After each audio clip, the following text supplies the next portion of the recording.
യുദ്ധം അവസാനിക്കുന്നതിൻ്റെ ഇൻഡിക്കേഷൻസ് വരുമ്പോൾ ഉടനെ മാർക്കറ്റിൽ റീബൗണ്ട് ഉണ്ടാവും. But financials are now traded at very cheap rates. Defence has become major priority.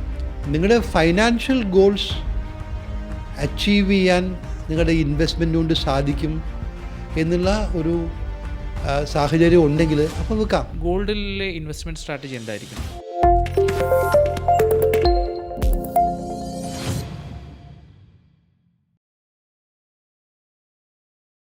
നിലവിലെ സാഹചര്യത്തിൽ ഇന്ത്യയുടെ എൻജിൻസ് ഓഫ് ഗ്രോത്ത് എന്ന് പറയുന്ന സെക്ടറുകൾ ഏതെല്ലാമായിരിക്കും? ഇപ്പം വോറൊക്കെ വരുന്ന സാഹചര്യത്തിൽ ഡിഫൻസിൻ്റെ ഒരു സാഹചര്യം, ഇൻഫ്ര, അതുപോലെ തന്നെ റിയാലിറ്റി, അത് എങ്ങനെയായിരിക്കും? ഏതായിരിക്കും നല്ല സെക്ടർ?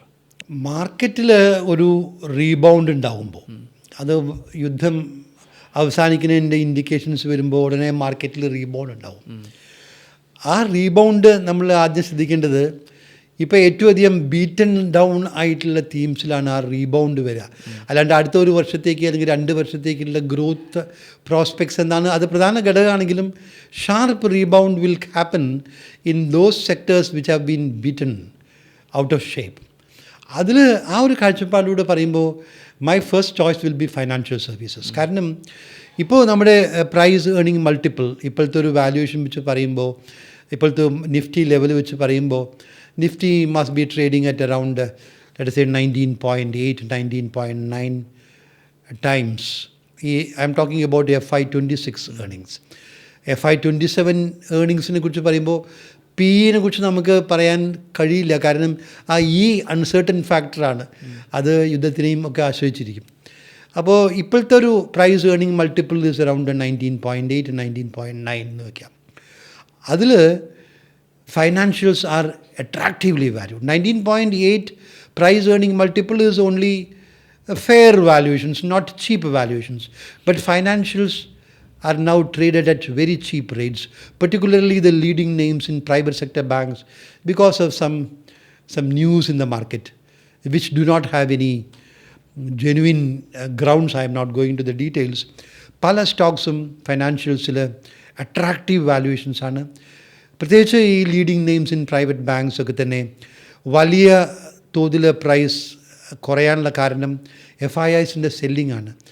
FIIs ഇപ്പോൾ ഒരു $700 ബില്യൺ FIIസിൻ്റെ ഇന്ത്യയിലുള്ള മൊത്തം അസറ്റ്സ് അണ്ടർ കസ്റ്റഡി. ഏകദേശം $700 ബില്യൺ. അതിലൊരു 32% ഫൈനാൻഷ്യൽസാണ്. അപ്പോൾ അവർ $1 ബില്യൺ വിൽക്കണമെങ്കിൽ ഇതേ വിൽക്കാൻ പറ്റുള്ളൂ അവർക്ക്. കാരണം അത്രയും ലിക്വിഡിറ്റി ഉള്ള സെഗ്മെൻറ്റ് അതാണ്. പിന്നെ IT ആണ് രണ്ടാമത് വരുന്നത്. പക്ഷേ IT-ലും കാര്യമായിട്ടുള്ള കറക്ഷൻ നേരത്തെ ആന്ത്രോപ്പിക് ഷോക്കിന് ശേഷം തന്നെ ഉണ്ടായി. അപ്പോൾ വലിയൊരു പ്രൈസ് കറക്ഷൻ ഉണ്ടായിരിക്കുന്നത് ഫൈനാൻഷ്യൽ സെക്ടറിലാണ്. അതിൽ at the present rates of valuation very impressive returns are possible.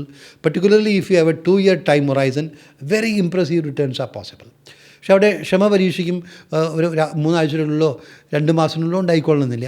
But this are very good opportunity to invest in this segment. പിന്നെ അഭിലാഷ് പറഞ്ഞ പോലെ ഡിഫൻസ് ഇപ്പോൾ ലോകത്തിൽ തന്നെ മൊത്തത്തിൽ പറയുകയാണെങ്കിൽ defence has become major priority. കാരണം എല്ലാ രാജ്യങ്ങളും കൂടുതൽ പൊതുവേ ഡിഫൻസിലധികം പണം സ്പെൻഡ് ചെയ്യാത്ത ജപ്പാൻ, ജർമ്മനി മുതലായിട്ടുള്ള രാജ്യങ്ങളൊക്കെ തന്നെ വലിയ തോതിൽ ഇപ്പോൾ ഡിഫൻസ് ഔട്ട്ലേ ചെയ്യാൻ തുടങ്ങിയിട്ടുണ്ട്. ഇപ്പോൾ അടുത്ത കാലത്ത് കഴിഞ്ഞ ദിവസങ്ങളിൽ വായിച്ചൊരു ന്യൂസ്, പോളണ്ട് അവരെ സ്വർണം വെക്കാൻ ആലോചിക്കുന്നു, പോളണ്ടിലെ സെൻട്രൽ ബാങ്ക്. കാരണം അവർക്ക് കൂടുതൽ ഡിഫൻസ് അലോക്കേഷന് വേണ്ടിയിട്ട്. അപ്പോൾ ഈ ഒരു കോണ്ടെക്സ്റ്റിൽ defence will continue to a priority area. ഇന്ത്യക്കും അതെ. ഇന്ത്യ ഇപ്പോൾ നമ്മൾ ഡിഫൻസിൽ നമുക്ക് ഒരുപാട് ഡൊമസ്റ്റിക് കമ്പനീസ് ഉണ്ട് which are doing very well. ആ കമ്പനീസൊക്കെ തന്നെ ഈ ഒരു മാർക്കറ്റ് കറക്ഷനിൽ വലിയൊരു ഷാർപ്പ് കറക്ഷൻസിലേക്കൊന്നും പോയിട്ടില്ല. We are even exporters of many defence products. നല്ല ജമ്പ് ഉണ്ടായിട്ടുണ്ട്. പ്രൈവറ്റ് സെക്ടർ കമ്പനീസൊക്കെ ഉണ്ട്. അപ്പോൾ അതൊരു പ്രോമിസിങ് ഏരിയയാണ് for a long period of time. പിന്നെ one segment in which I am very optimistic is automobiles. Automobiles കുറേ വർഷത്തേക്ക്, പ്രത്യേകിച്ച് ഇപ്പോൾ നമ്മുടെ ഇപ്പോൾ കഴിഞ്ഞ GST റേറ്റ് കട്ടിന് ശേഷം പ്രൈസസ് ഓഫ് 2-വീലേഴ്സ്, സ്കൂട്ടേഴ്സ്, മോട്ടോർ സൈക്കിൾസ്, കാർസ് ഒക്കെ തന്നെ നന്നായിട്ട് കുറഞ്ഞിട്ടുണ്ട്. മാത്രമല്ല ഇതൊക്കെ തന്നെ വാങ്ങിക്കാൻ ഇപ്പോൾ ലോ ഇൻട്രസ്റ്റ് റേറ്റാണ്. കഴിഞ്ഞ വർഷത്തിൽ 1.25% റീപ്പോ റേറ്റിൽ കുറവ് വരുത്തി റിസർവ് ബാങ്ക് ഓഫ് ഇന്ത്യ. അപ്പോൾ അതുകൊണ്ട് ലോവർ EMIയിലൂടെ ഈ പ്രോഡക്ട്സൊക്കെ തന്നെ വാങ്ങിക്കാൻ പറ്റും. ഇപ്പോൾ ഒരു ആസ്പിറേഷണൽ മിഡിൽ ക്ലാസ്സാണ്. ഇപ്പോൾ പണ്ട് നമ്മൾ റൊട്ടി കപ്ഡ ഓർ മക്കാൻ എന്ന് പറഞ്ഞിരുന്നത് പിന്നീട് റൊട്ടി കപ്ഡ മക്കാൻ ഓർ മൊബൈൽ ആയി മാറി. ഇപ്പോൾ റൊട്ടി കപ്ഡ മക്കാൻ മൊബൈൽ ഓർ ഗാഡി എന്നുള്ളതാണ്. Because the situation is such that the middle class can easily, even the lower middle class can afford a vehicle of their own. അപ്പോൾ അതുകൊണ്ട് demand for vehicles will continue to be good. ഇത് കൂടെ ഞാൻ പറയട്ടെ, ഈ April മാസത്തിൽ IT കമ്പനീസിലൊരു റിക്കവറിക്ക് സാധ്യതയുണ്ട്. കാരണം April results will be good. AI ഷോക്കൊന്നും ഈ ക്വാർട്ടറിലൊന്നും ബാധിച്ചിട്ടൊന്നുമില്ല. വാല്യൂഷൻസ് നന്നായി കുറഞ്ഞിട്ടുണ്ട്. അപ്പോൾ നല്ല റിസൾട്ട്സ് വരുമ്പോൾ there is A possibility that the IT companies may give A sharper turn around. അതൊരു ടാക്ടിക്കൽ ട്രേഡായിട്ടാണ് പറയുന്നത്, അല്ലാണ്ട് ഒരു ലോങ് ടേം ഇൻവെസ്റ്റ്മെൻ്റ് ആയിട്ടാണ് അല്ല പറയുന്നത്. അതങ്ങനെയുണ്ട്. പിന്നെ അതുകൂടാണ്ട് ക്യാപിറ്റൽ ഗുഡ്സിൽ ഇന്ത്യയിലത്തെ ക്യാപിറ്റൽ ഗുഡ് കമ്പനീസ് നമ്മുടെ ഗ്രോത്ത് സ്റ്റോറി ലോങ് ടേമിൽ സസ്റ്റെയിൻ ചെയ്യണമെങ്കിൽ ക്യാപിറ്റൽ ഗുഡ്സ്, ഇപ്പോൾ ഇന്ത്യയിലത്തെ ക്യാപിറ്റൽ ഗുഡ്സ് ലീഡർ തന്നെ മിഡിൽ ഈസ്റ്റിൽ കോൺട്രാക്റ്റ് ഉള്ളതാണ്. കമ്പനിയുടെ LNTൻ്റെ പിന്നെ ഒരു ടോപ്പ് ഗൈസ് ആയിട്ടുള്ള ഇൻ്റർവ്യൂവിലൊക്കെ അവർ പറഞ്ഞത് 95% ഓഫ് അവർ operations in the middle east have not been impacted. So the capital good segment is doing well. പിന്നെ നമ്മുടെ നല്ലൊരു ഗ്രോയിങ് ഇൻഡസ്ട്രി എന്ന് പറയുന്നത് ക്യാപിറ്റൽ മാർക്കറ്റ് റിലേറ്റഡ് സ്റ്റോക്സാണ്. അതിൽ സ്റ്റോക്ക് എക്സ്ചേഞ്ചസ് ഉണ്ട്, ഡെപ്പോസിറ്ററീസ് ഉണ്ട്, വെൽത്ത് മാനേജ്മെൻറ്റ് കമ്പനീസ് ഉണ്ട്, സ്റ്റോക്ക് ബ്രോക്കിംഗ് കമ്പനീസ് ഉണ്ട്. ഈ തരത്തിലതൊക്കെ നമ്മൾ പറഞ്ഞിട്ടുള്ളതാണ്. അതൊരു സെഗ്മെൻറ്റാണ്. പിന്നെ നമ്മുടെ പ്ലാറ്റ്ഫോം കമ്പനീസ് ഉണ്ട്. ഗ്രോത്ത് പെർസ്പെക്റ്റീവിൽ വാല്യൂ ഇൻവെസ്റ്റിംഗ് അല്ല, അത് ഗ്രോത്ത് ഇൻവെസ്റ്റിംഗ് ആണ്. അതും പ്രൈസ് കറക്ഷന് ശേഷം. These are the sectors that you can always look for when you make investment. പ്രത്യേകിച്ച് പിന്നെ അത് കൂടാണ്ട് ഒന്നുകൂടെ പറയാം, ഫാർമസ്യൂട്ടിക്കൽസ് എപ്പോഴും ഇന്ത്യക്ക് ഒരു കമ്പാരിറ്റീവ് കോസ്റ്റ് അഡ്വാൻറ്റേജ് ഉള്ളതാണ്. അപ്പോൾ long term pharmaceuticals should always be an integral part of the portfolio. നമുക്ക് കഴിഞ്ഞ ദിവസം വന്നൊരു കമൻറ്റാണ്, നിങ്ങൾ സ്റ്റോക്കുകൾ വാങ്ങണം അല്ലെങ്കിൽ ബൈ ചെയ്യണം എന്നൊക്കെ പറയാറുണ്ട്, പക്ഷേ ഏത് സമയത്താണ് ഇത് വിൽക്കേണ്ടതെന്ന് നിങ്ങൾ കൃത്യമായി പറയാറില്ല എന്നുള്ളത്. സാധാരണക്കാരനായ ഒരു നിക്ഷേപകൻ ഏത് സമയത്താണ് ഒരു സ്റ്റോക്ക് സെൽ ചെയ്യേണ്ടത്? രണ്ട് രീതിയിൽ ഇതിന് ഉത്തരം പറയാം. ഒന്ന്, വാല്യുവേഷൻസ് വളരെയധികം ഉയർന്നു നിൽക്കുന്ന സമയത്ത്. ഇപ്പോൾ ഇന്ത്യയിൽ price to earning multiple PE 24ൻ്റെ മുകളിൽ പോയിട്ടുള്ള സന്ദർഭങ്ങളിലൊക്കെ തന്നെ കറക്ഷൻസ് ഉണ്ടായിട്ടുണ്ട്. എപ്പോഴും ഉണ്ടായിട്ടില്ല, പക്ഷേ പല സന്ദർഭങ്ങളിലും എബൌട്ട് 24 PE. അപ്പോൾ മാർക്കറ്റ് ഒരു ഓവർ ഹീറ്റഡ് ആണെന്ന് തോന്നിക്കഴിഞ്ഞാൽ ഒരു അറ്റ്ലീസ്റ്റ് പാർഷ്യൽ പ്രോഫിറ്റ് ബുക്കിംഗ് നടത്താം. പക്ഷെ അത് എളുപ്പമല്ല, കാരണം 24 വീണ്ടും 28ലേക്കും 30ലേക്കൊക്കെ പോവാം. പ്രത്യേകിച്ചൊരു ട്രഫ് എന്നുള്ള മാർക്കറ്റിൻ്റെ റിക്കവറി ആണെങ്കിൽ. ഇപ്പോൾ 2008 ക്രൈസിസിൽ ലോ ലെവലിലേക്ക് പോയി, പിന്നെ PE നന്നായിട്ട് എക്സ്പാൻഡ് ചെയ്തു. അപ്പോൾ that depends on the context. പിന്നെ പൊതുവേ high valuations market over heated ആണെന്നുള്ള തോന്നൽ, smart money is leaving by selling, അത് ആലോചിക്കാം. പക്ഷേ അതിനുള്ളൊരു സ്പെസിഫിക് ആയിട്ടുള്ള ഉത്തരം, എപ്പോൾ വിൽക്കണം എന്നുള്ള ചോദ്യത്തിനുള്ള ഉത്തരം, നിങ്ങളുടെ ഫൈനാൻഷ്യൽ ഗോൾസ് അച്ചീവ് ചെയ്യാൻ നിങ്ങളുടെ ഇൻവെസ്റ്റ്മെൻറ്റ് കൊണ്ട് സാധിക്കും എന്നുള്ള ഒരു സാഹചര്യം ഉണ്ടെങ്കിൽ അപ്പോൾ വെക്കാം. ഉദാഹരണത്തിന് ഒരു ഇൻവെസ്റ്റ്മെൻറ്റ് തുടങ്ങിയത്, ഒരു സിസ്റ്റമാറ്റിക് ഇൻവെസ്റ്റ്മെൻറ്റ് തുടങ്ങിയത്, ഉദാഹരണത്തിന് മക്കൾ സ്കൂളിൽ പഠിക്കുമ്പോൾ തുടങ്ങി, 7ാം ക്ലാസ്സിലോ 6ാം ക്ലാസ്സിലോ പഠിക്കുമ്പോൾ തുടങ്ങി. അപ്പോൾ 12th കഴിഞ്ഞു, ഒരു ഹയർ എഡ്യൂക്കേഷന് പോകണം, അതിന് കൂടുതൽ പണം ആവശ്യമാണ്. അപ്പോൾ നോക്കുമ്പോൾ ഈ SIP has grown in to a big amount. അപ്പോൾ that money is sufficient for higher education of the child, sell it. വേറൊന്നും ആലോചിക്കേണ്ട കാര്യമില്ല. അല്ലെങ്കിൽ വീടില്ലാത്ത ഒരു കപ്പിളാണെന്ന് വിചാരിക്കുക, അവരൊരു സ്വന്തമായിട്ട് വീട് വാങ്ങിക്കാൻ വേണ്ടിയിട്ട്, വീട് കെട്ടാൻ വേണ്ടിയിട്ട് ഒരു ഇൻവെസ്റ്റ്മെൻറ്റ് തുടങ്ങി, അല്ലെങ്കിൽ SIP ചെയ്തു. കുറച്ച് കഴിഞ്ഞ് നോക്കുമ്പോൾ ഒരു 6 വർഷം 8 വർഷം കഴിഞ്ഞ് നോക്കുന്ന സമയത്ത് the investment amount has grown in to a big amount of money. നല്ല റിട്ടേൺസ് ഉണ്ട്. ഒരു വീട് വാങ്ങിക്കാം, അല്ലെങ്കിൽ ഒരു പുതുതായി വീട് വാങ്ങിക്കാനുള്ള ഇനീഷ്യൽ പേയ്മെൻറ്റ് കൊടുക്കാനുള്ള പണമായിട്ടുണ്ടെങ്കിൽ പിന്നെ വേറൊന്നും ആലോചിക്കേണ്ട കാര്യമില്ല, sell and buy a house. അത് ഡിപ്പെൻഡ്സ് ഓൺ യുവർ ഇൻവെസ്റ്റ്മെൻറ്റ്. ചിലപ്പോൾ ഷോർട്ട് ടേം ഒരു ഗോളിന് വേണ്ടി ഇൻവെസ്റ്റ് ചെയ്യാം. ഒരു 3 കൊല്ലം കഴിഞ്ഞാൽ ഒരു ഫോറിൻ ടൂർ പോകണം എന്നുള്ള ഉദ്ദേശം ചെയ്തു, 3 കൊല്ലം ഇൻവെസ്റ്റ്മെൻറ്റ് നടത്തി, 3 കൊല്ലം കഴിഞ്ഞ സമയത്ത് നല്ല റിട്ടേൺ ആയി, it is sufficient for financing a foreign tour, sell it. So if your investment has grown adequate enough to finance your goal, you don't have to think twice. അല്ലെങ്കിൽ ഇപ്പോൾ ഒരു ലോങ് ടേം ഇൻവെസ്റ്ററാണ്, very senior person like me for instance, ഇനി പ്രത്യേകിച്ച് financial goals ഒന്നുമില്ല, main financial goals everything has been achieved. So why am I in the market? I want to participate in the wealth creation through the market. I believe in the India growth story. I believe this is the best place to be. So I am participating in the India growth story. സാധാരണ ഒരു സുരക്ഷിത നിക്ഷേപമായി നമ്മളെപ്പോഴും സ്വർണ്ണത്തെ കണക്കാക്കാറുണ്ട്. പക്ഷേ ഈ യുദ്ധം തുടങ്ങിയതിന് ശേഷവും സ്വർണ്ണത്തിൻ്റെ വലിയ ഫ്ലക്ച്വേഷൻ ഉണ്ട്. അപ്പോൾ ഗോൾഡിലെ ഇൻവെസ്റ്റ്മെൻറ്റ് സ്ട്രാറ്റജി എന്തായിരിക്കണം? നമ്മൾ ഈ വർഷത്തിൽ അഭിലാഷ് ഓർക്കുന്നുണ്ടാവും, തുടങ്ങിയ സമയത്ത് ജാനുവരിയിലാണ് ഈ 26 പ്രോസ്പെക്ട്സിനെ കുറിച്ച് പറഞ്ഞപ്പോൾ അത് പറഞ്ഞൊരു കാര്യം, 25 പ്രതീക്ഷിച്ച ഒരു റിട്ടേണും തന്നെ 26 പ്രതീക്ഷിക്കേണ്ട. കാരണം വലിയ റിട്ടേൺ കിട്ടിയത് പ്രധാനമായിട്ടും സെൻട്രൽ ബാങ്ക് സ്വർണം വലിയ തോതിൽ 24-ലും 25-ലും വാങ്ങി. അപ്പോൾ ആ സിറ്റുവേഷനിൽ മാറ്റം ഉണ്ടായിക്കഴിഞ്ഞാൽ വലിയൊരു റിട്ടേൺ സ്വർണ്ണത്തിൽ നിന്ന് പ്രതീക്ഷിക്കേണ്ട. പിന്നീടുള്ളൊരു വീഡിയോയിൽ പ്രത്യേകിച്ച് ഞാൻ സിൽവറിനെ കുറിച്ചും പറയുണ്ടായിട്ടുണ്ട്. സിൽവറിലൊരു ബബിൾ ഫോർമേഷനിലേക്കാണ് പോണത്. സിൽവർ ഗോൾഡിനേക്കാൾ നന്നായി പെർഫോം ചെയ്തു 25-ൽ. അത് കണ്ടിട്ട് ഒരുപാട് പേര് സിൽവർ ETF-ലൊക്കെ തന്നെ പൈസ ഇട്ടു. അതൊക്കെ നഷ്ടത്തിൽ കലാശിച്ചു. സിൽവറിൽ പ്യുവർ സ്പെക്കുലേറ്റീവ് ഡ്രിവൺ ആയിരുന്നു. ഡിമാൻഡിൽ 10%, ഇപ്പോൾ മൊബൈലിൽ അല്ലെങ്കിൽ സോളാറിൽ അല്ലെങ്കിൽ മിസൈൽസിലൊക്കെ തന്നെ സിൽവറിൻ്റെ ഉപയോഗമുണ്ട്, ഇലക്ട്രിക് വെഹിക്കിൾസിൽ ഉപയോഗമുണ്ട്. അപ്പോൾ എത്രയായാലും സിൽവർ വെരി ഗുഡ് എന്നൊക്കെ പറഞ്ഞ് ആൾക്കാർ മുഴുവൻ അതിലേക്ക് പോയി. $121 വരെ പോയിട്ടുള്ള സാധനം ഇന്ന് കാലത്ത് 62-61. It has almost crash by 50%.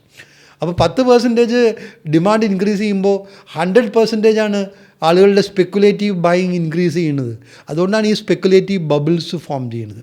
സ്വർണ്ണത്തിൽ ഇപ്പോൾ ഉണ്ടായിരിക്കുന്നത് വളരെ ഒരു കോൺട്രാറിയൻ ട്രെൻഡാണ്.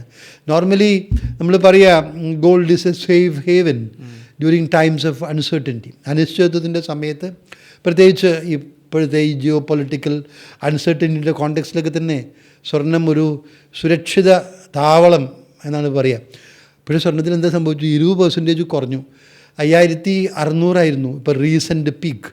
ഇന്ന് കാലത്ത് ഞാൻ നോക്കിയ സമയത്ത് 4550 ഒരു ട്രോയ് ഔൺസ് സ്വർണ്ണത്തിൻ്റെ വില. 20% കുറഞ്ഞു.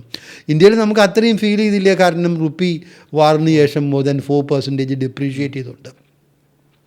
അപ്പോൾ എന്തുകൊണ്ട് സ്വർണ്ണത്തിൻ്റെ വില ഇങ്ങനെ കാര്യമായി കുറഞ്ഞു? 2 കാര്യങ്ങളുണ്ട്. ഒന്ന്, ഈ സെൻട്രൽ ബാങ്ക് ബൈയിങ് ഞാൻ പറഞ്ഞല്ലോ, 24-ലും 25-ലും. ഈ മാർച്ച് മാസത്തിൽ central banks have sold gold. Russian central bank has sold gold. Turkey central bank has sold gold. Russia to finance war, Turkey to defend their currency.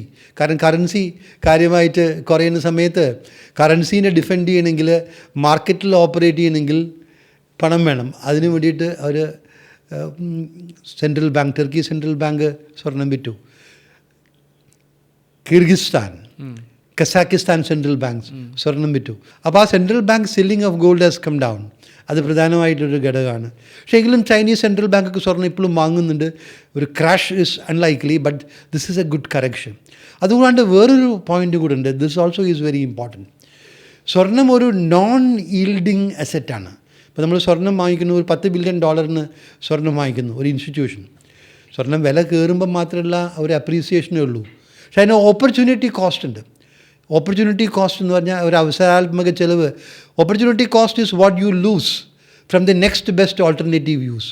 അപ്പോൾ സ്വർണ്ണത്തിൽ പൈസ $10 ബില്യൺ ഇൻവെസ്റ്റ് ചെയ്യുമ്പോൾ $10 billion US ബോണ്ടുകളിലാണ് invest ചെയ്യുന്നതെങ്കിൽ 10-year US ബോണ്ടിൻ്റെ return ഇപ്പോൾ 4.35% ആണ്.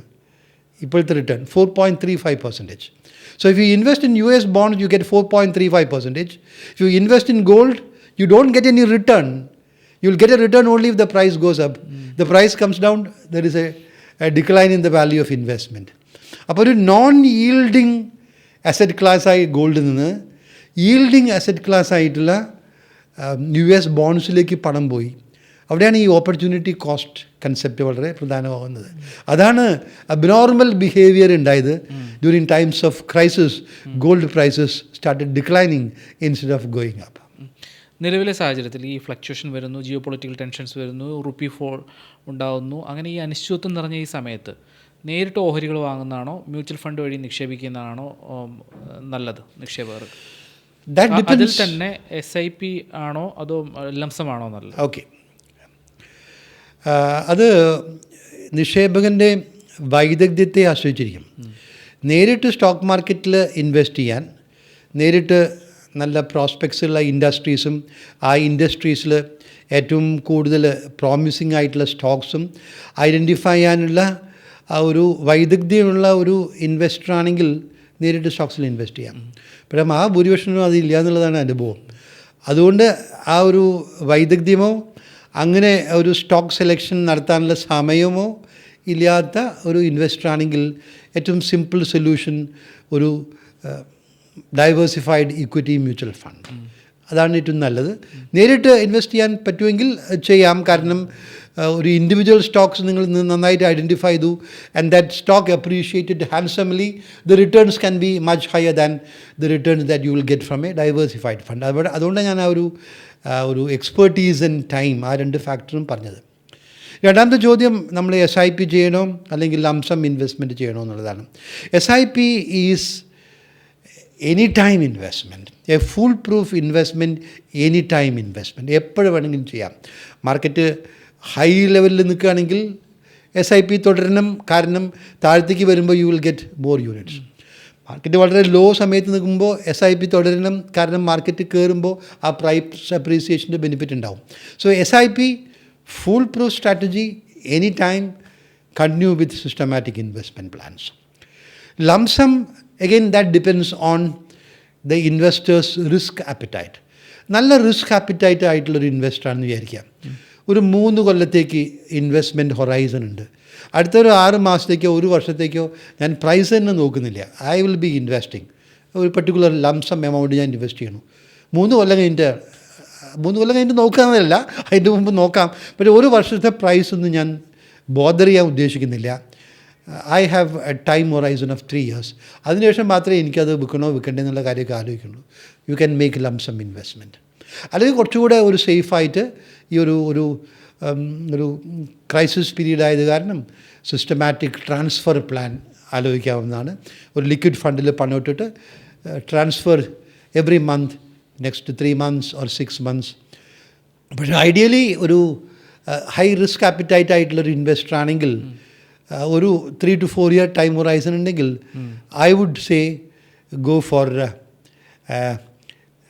A lump sum investment, provided you are prepared to take a hit of 5% on your portfolio, because another 5% is possible if the war prolongs. ഇപ്പോൾ വിപണിയെ ഏറ്റവും കൂടുതൽ പ്രതികൂലമായി ബാധിക്കുന്ന ഒരു ഘടകം ജിയോ പൊളിറ്റിക്കൽ ടെൻഷൻസ് തന്നെയാണ്. അതിനോടനുബന്ധിച്ച് വന്ന ക്രൂഡ് ഓയിലിലെ വിലവർധന, രൂപയുടെ മൂല്യത്തകർച്ച എന്നിവയെല്ലാം തന്നെ വിപണികളെ പ്രതികൂലമായി ബാധിക്കുന്നുണ്ട്. പക്ഷേ എപ്പോൾ യുദ്ധം അവസാനിക്കുന്നുവോ അപ്പോൾ വിപണി പഴയ നിലയിലേക്ക് തന്നെ തിരിച്ചെത്തുമെന്നുള്ള പ്രധാനപ്പെട്ട ഒരു കാര്യമാണ് ഡോക്ടർ VK നമ്മോടൊപ്പം പങ്കുവച്ചത്. എന്തായാലും ഈ പ്രധാനപ്പെട്ട വിവരങ്ങൾ നമ്മോടൊപ്പം പങ്കുവച്ച ഡോക്ടർ VKക്ക് വളരെയധികം നന്ദി. Thank you sir. Thank you Abhilash.